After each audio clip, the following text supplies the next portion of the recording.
ఏం వై మళ్ళీ తలస్నానం చేసి వస్తాన్నావా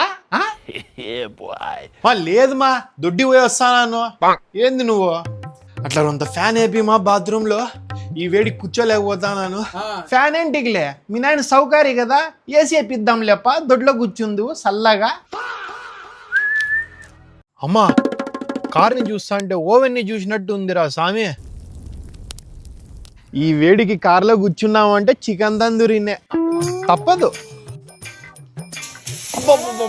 బైక్ సీట్ మీద కూర్చోాలంటే దోలు తిరిగిపోతాను కదరా నాయనా ఇది సీటా లేకుంటే దోశలేసే పెనమ్మా నెక్క పిర్రలు మసాలా దోశలా మాడిపోతున్నాయి కదరా నాయనా అబ్బా ఒక కూల్ వాటర్ బాటిల్ వేడిగా ఒకటి ఈ మాత్రం దానికి ఇంత షాక్ అవుతాడేంట్రా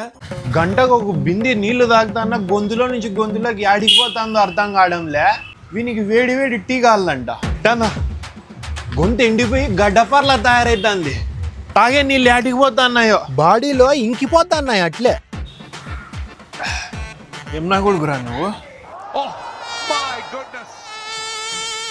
ఈ దోమలు చూడండి అబ్బా పాపం కుట్టేది మానేసి ఏసీ గాలి కోసం నా తలకాయ చుట్టూ తిరుగుతున్నాయి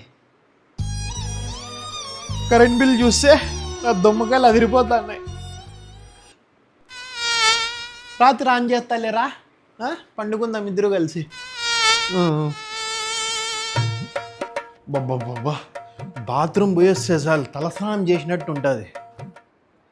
కొంపలో ఏసీలు ఫ్రిడ్జులు ఫ్యాన్లు కూలర్లు ఉంటేనే ఇట్లుందంటే పాపం ఆ మూగజీవుల పరిస్థితి ఏంది చెప్పండి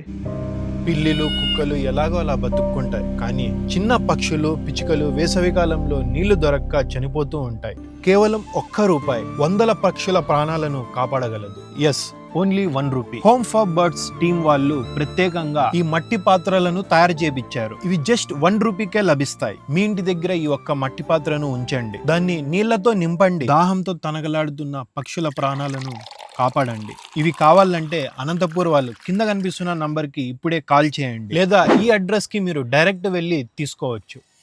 రండి మన నగరానికి పక్షుల నేస్తంగా మారుస్తాం